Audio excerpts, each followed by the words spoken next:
और एक तरह से सम्राट चौधरी को कटघरे में खड़ा कर रहा है भाई कि पुलिस आपकी कुछ नहीं कर रही है। ये पत्र का क्या मतलब है? कहीं ना कहीं सम्राट चौधरी को नीचा दिखाना हुआ है।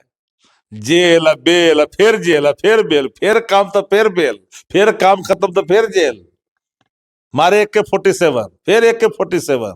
फंसाते नहीं हम वो तो और बचाते भी है फंसाते भी है, फितरत उनकी यही है।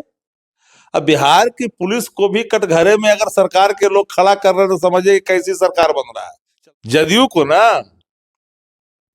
इन लोग को अत्ता पत्ता रहता है क्या होता है क्या जाता है ये पटिया में। 1,90,00,000 वोट प्राप्त हुआ है तेजस्वी जी के नेतृत्व में। अखनीय से रोल अदा कर रहा है विपक्ष का ये लोग। जदयू के लोग विपक्ष के रोल में चला गया, बहुत दिन नहीं है। नमस्कार, आप हैं न्यूज फॉर नेशन पर, मैं आपके साथ अभिजीत सिंह। 2025 बिहार विधानसभा चुनाव में आरजेडी के प्रत्याशी बनाए गए देवा गुप्ता पर अब 1 लाख इनाम रखा गया है उनको गिरफ्तारी के लिए। और ऐसे में जदयू के मुख्य प्रवक्ता नीरज कुमार ने डीजीपी को लेटर लिखा है। उसमें कहा है कि हमें आशंका है कि नेता प्रतिपक्ष तेजस्वी यादव के साथ देवा गुप्ता और रमीज हैं, वो घूम रहे हैं। हमारे साथ बात करने के लिए आरजेडी के मुख्य प्रवक्ता शक्ति सिंह यादव हैं। कैसे देख रहे हैं, वो डीजीपी को लेटर लिख रहे हैं जो देवा गुप्ता पर इनाम रखा हुआ है, वो कर रहे हैं कि आशंका है कि तेजस्वी के साथ घूम रहे हैं। अब डीजीपी को पत्र लिख रहे हैं, अपने ही पुलिस को वो कटघरे में खड़ा कर रहे हैं। उन्हीं की सरकार के पुलिस ने मान लिया जाए कि जिन्हें वो आरोपी बनाया, जिस रूप में बनाया, चुनाव के बाद बनाया, इनाम घोषित किया, ये काम तो करना है पुलिस को ना। तो पुलिस अक्षम है जो ये पत्र लिख रहे हैं अपने ही सरकार में। ये तो नकारापन की प्रकाष्ठा है ना। वो आशंका जता रहे हैं कि तेजस्वी यादव के साथ। हम तो आशंका जता रहे हैं कि सब अपराधी उन्हीं के संरक्षण में जी रहा है।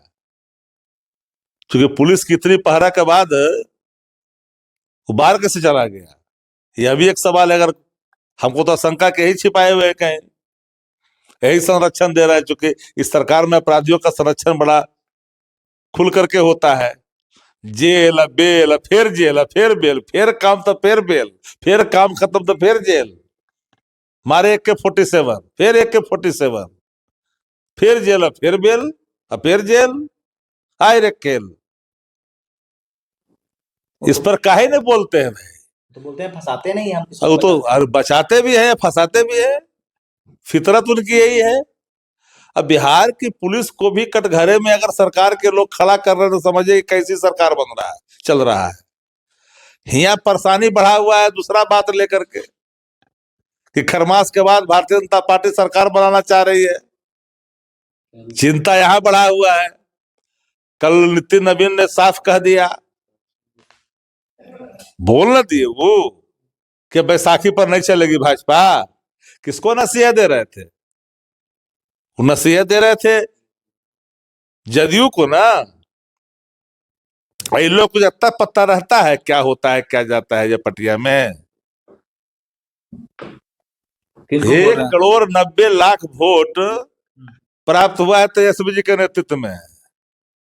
हमारी संख्या बल हमारी विचारधारा नहीं प्रभावित करती है, हम विचारधारा से आगे बढ़ते हैं। संख्या बल कोई माने मतलब नहीं रखता। और हमारे विचारधारा में अगड़ा पिछड़ा दलित की बात हम करते रहे, लेकिन जब पिछड़ों पर, अल्पसंख्यकों पर, दलितों पर जब कोई आ चाहेगी तो हम लोग चुप बैठेंगे। आप लोग जो खेला कर रहे हो खेलवा को समझ रहा है लोग ना। पिछड़ा भी समझ रहा है, दलित भी समझ रहा है, अल्पसंख्यक भी समझ रहा है। पीडीए के लोग बेवकूफ नहीं ना है। लेकिन वो तेजस्वी यादव को लापता ही बार बार बता रहे हैं कि तेजस्वी यादव लापता है बिहार में। तो किनके घर में शादी हो रहा था जो सदन में दिखे थे?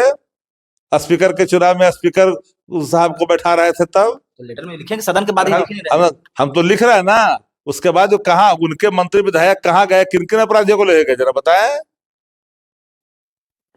सभी सरगनाओं की एक जमघट जो बनी हुई है और एक तरह से सम्राट चौधरी को कटघरे में खड़ा कर रहा है भाई कि पुलिस आपकी कुछ नहीं कर रही है। ये पत्र का क्या मतलब है? कहीं ना कहीं सम्राट चौधरी को नीचा दिखाना हुआ।